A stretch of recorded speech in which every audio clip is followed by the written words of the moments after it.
Les huiles essentielles s'invitent en cuisine. Bonjour les amis, comment allez-vous? Eh bien ici tout va bien. Et aujourd'hui c'est une vidéo très parfumée. Voilà, on va parler de ça parce que d'abord on nous a posé la question. Et il est nécessaire avec les huiles essentielles de prendre des précautions. Il y a des règles à respecter, même s'il est effectivement tout à fait possible de s'en servir en cuisine.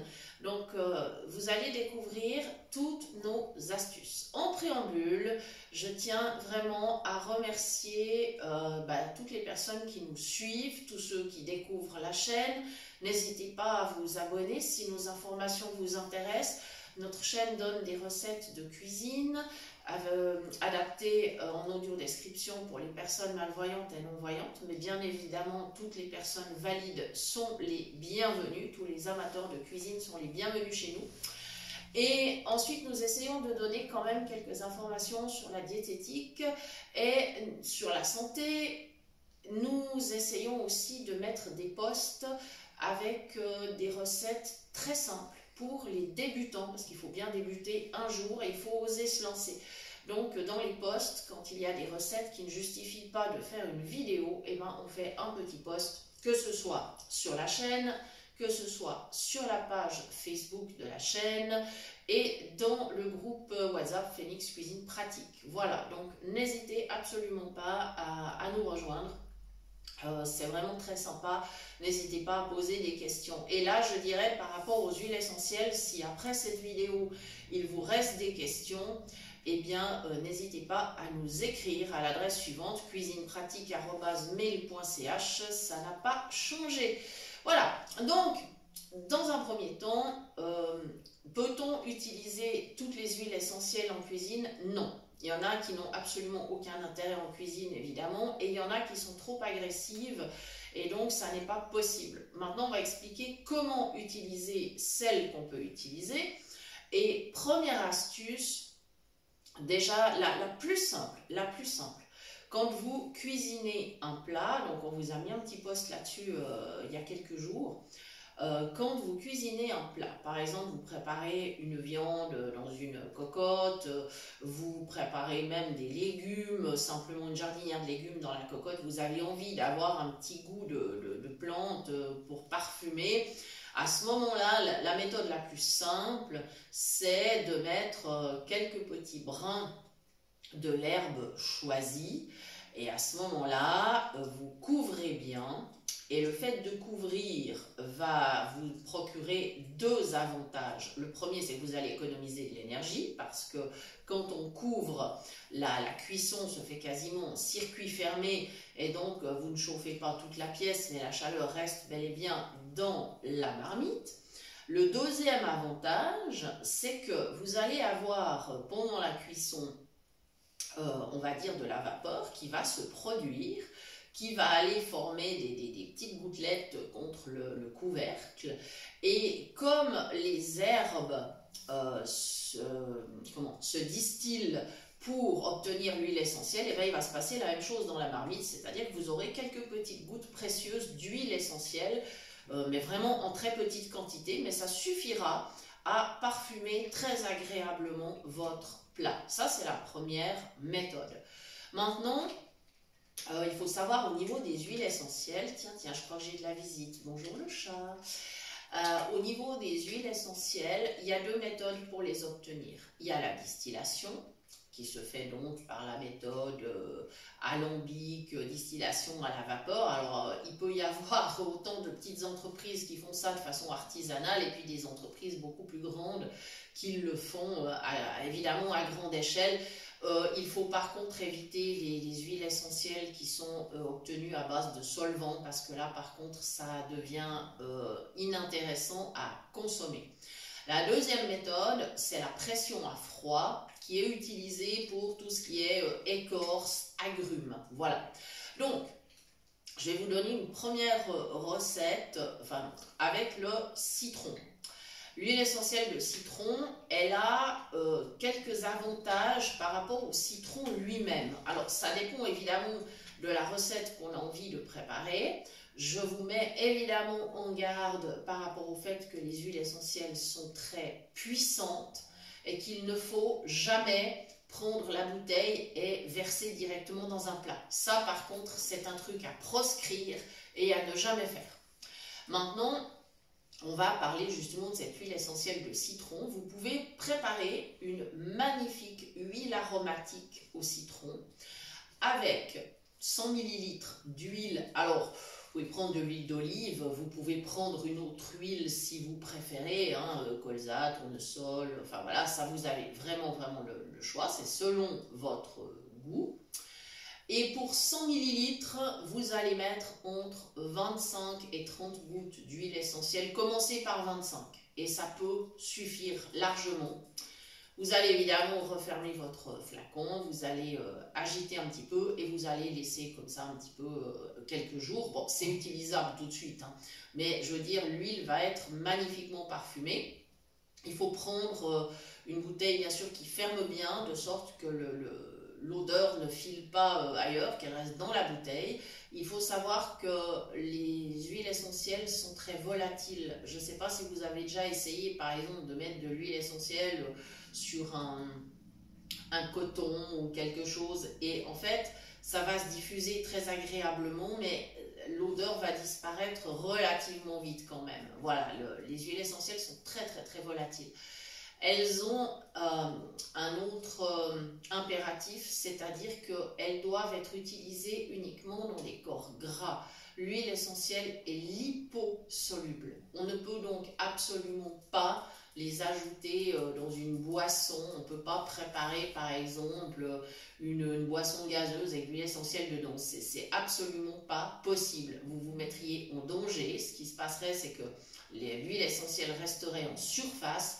Et évidemment, à chaque fois que vous prendriez une gorgée, eh bien, vous risqueriez de vous brûler, que ce soit toute la bouche, l'œsophage, l'estomac, enfin tout le système digestif, c'est à proscrire totalement. Voilà. Maintenant, cette huile de citron, eh bien, comment allez-vous l'utiliser? C'est très simple. Vous n'allez jamais la chauffer. Ça, c'est aussi une règle absolue.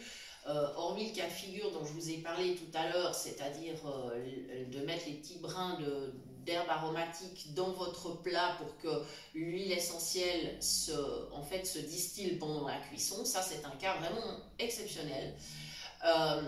Vous n'allez jamais chauffer l'huile essentielle. Donc, comment faire? Eh bien, votre huile de citron, vous allez pouvoir l'utiliser par exemple, vous mettrez peut-être une petite cuillère à café dans votre sauce à salade, pas plus, parce que c'est tellement parfumé que vous allez préparer votre vinaigrette normalement. Et si vous avez envie, vous rajoutez donc une demi-cuillère à café ou une cuillère à café, ça dépend, dans votre sauce à disperser sur vos crudités ou mettre dans votre salade. Voilà, ça parfumera agréablement. Vous pourrez faire le même dans une salade de fruits, par exemple, c'est-à-dire vous mettrez une petite cuillère à café d'huile dans votre salade de fruits. Ça parfumera très agréablement. Vous pouvez mettre ça aussi, une petite cuillère sur, par exemple, une grillade, sur un poisson cuit à la vapeur, etc. Mais vraiment, une fois que le plat est sorti de cuisson, j'insiste absolument là-dessus, on ne chauffe pas les huiles essentielles. Et en fait, quel est l'avantage de cette méthode? Parce qu'on peut évidemment simplement mettre un jus de citron dans une vinaigrette, c'est tout à fait possible. Sauf que certaines personnes ont des problèmes d'estomac par exemple et ne supportent pas l'acidité du citron. Alors, comme je vous ai expliqué tout à l'heure que pour les agrumes, l'huile essentielle est tirée de l'écorce parce qu'on presse l'écorce à froid. On n'aura pas l'acidité du jus, on aura vraiment l'huile essentielle qui a été obtenue à partir de l'écorce. Donc, pas de risque pour l'estomac. Voilà donc l'avantage. Alors, sur ce modèle-là, on peut préparer d'autres huiles, mais encore une fois, pas avec toutes les huiles essentielles. Vous pouvez le faire avec de l'estragon. Mettez peut-être un peu moins au départ. Essayez 15-20 gouttes pour 100 ml d'huile parce que, attention, ça parfume beaucoup. D'accord? Donc voilà, vous pouvez le faire avec du basilic. vous trouverez en huile essentielle le basilic dit grand vert, qui est le basilic le plus courant. Vous trouverez aussi le basilic tropical, qu'on appelle aussi basilic thaï, qui a un petit goût anisé. Donc ça, vous pouvez le faire. Vous pouvez utiliser de la coriandre. Encore une fois, il y a deux sortes de coriandre. Vous avez la coriandre graine et la coriandre feuille. Elles ont un goût différent, vous pouvez le faire. Donc voilà, selon la même méthode. Par contre, vous allez éviter de le faire avec du thym et surtout du thym thymol, qui est une huile essentielle très puissante et vite agressive. Évitez aussi avec l'origan. Ou alors écrivez-nous pour nous demander les proportions, le dosage, parce que vraiment il y a des huiles essentielles qui sont très puissantes. Vous pouvez éventuellement le faire avec du romarin, romarin cinéole, mais attention, les huiles essentielles à cinéole sont totalement interdites pour les personnes asthmatiques. D'accord? Donc attention, restez toujours prudent à ce niveau-là. Et comme je vous dis, si vous avez le moindre doute, écrivez-nous. Vous ne nous dérangerez pas, on vous répondra très volontiers. Voilà, donc attention. Restez toujours dans la prudence. Il y a des huiles qui sont vraiment très agressives et il vaut mieux ne pas les utiliser dans de l'huile. Et certaines n'auraient absolument aucun intérêt puisqu'elles ont plutôt un but de parfumer ou à être diffusées ou utilisées en massage. Voilà. Je pense que j'ai fait un petit peu le tour. Votre citron, vous pourriez aussi l'intégrer dans un beurre, par exemple, puisque je vous ai dit que l'huile essentielle se disperse dans les corps gras. Si vous avez envie de préparer un beurre citronné ou un beurre d'estragon, voilà, pour vos grillades ou vos poissons, alors vous allez simplement ramollir le beurre très légèrement et on va dire par portion, c'est-à-dire une portion, ça correspond, comme un beurre qu'on vous servirait dans un restaurant, ça représentera à peu près, disons, une cuillère entre la cuillère à café et cuillère à soupe, je dirais cuillère à soupe quand même, une fois que c'est solidifié. Vous ajoutez une goutte par portion, pas plus, et à ce moment-là, vous remettez votre beurre au frais, vous veillez que ce soit dans un récipient qui ferme bien. Et à ce moment-là, vous servirez votre beurre de citron ou votre beurre d'herbe sur votre grillade. Voilà, ça ne posera pas de problème. C'est intéressant à faire par exemple aussi en hiver parce qu'en hiver, on ne trouve pas forcément les herbes fraîches. Et donc, alors vous me direz, en hiver, on ne fait pas forcément des grillades. Ça, c'est sûr, mais de temps en temps, il nous arrive quand même de mettre un steak dans la poêle ou une côte de porc ou autre chose. Et donc, ça peut être intéressant d'avoir un beurre aromatique ou une huile aromatique à utiliser à ce moment-là, qui sera plus intéressant que l'herbe en version séchée. Voilà, j'espère vraiment vous avoir donné toutes les infos. Et vraiment, je vous dis, comme les huiles essentielles sont puissantes, comme il faut des précautions, n'hésitez pas à nous écrire. C'est vraiment très important de pouvoir profiter en fait du bénéfice des huiles essentielles, mais sans avoir le moindre risque, sans avoir le même danger.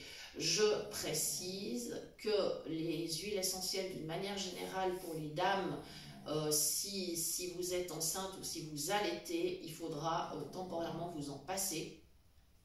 Parce que effectivement c'est toujours un risque, on ne sait pas, ça peut se passer très bien ou pas. Et en fait le problème, les huiles essentielles ne sont pas dangereuses si elles sont utilisées correctement.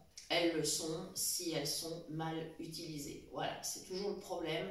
Et donc, il faut absolument être clair avec ça et prendre toutes les précautions nécessaires. Voilà, donc les amis, merci pour votre attention et à très bientôt pour de nouvelles idées cuisine. Merci.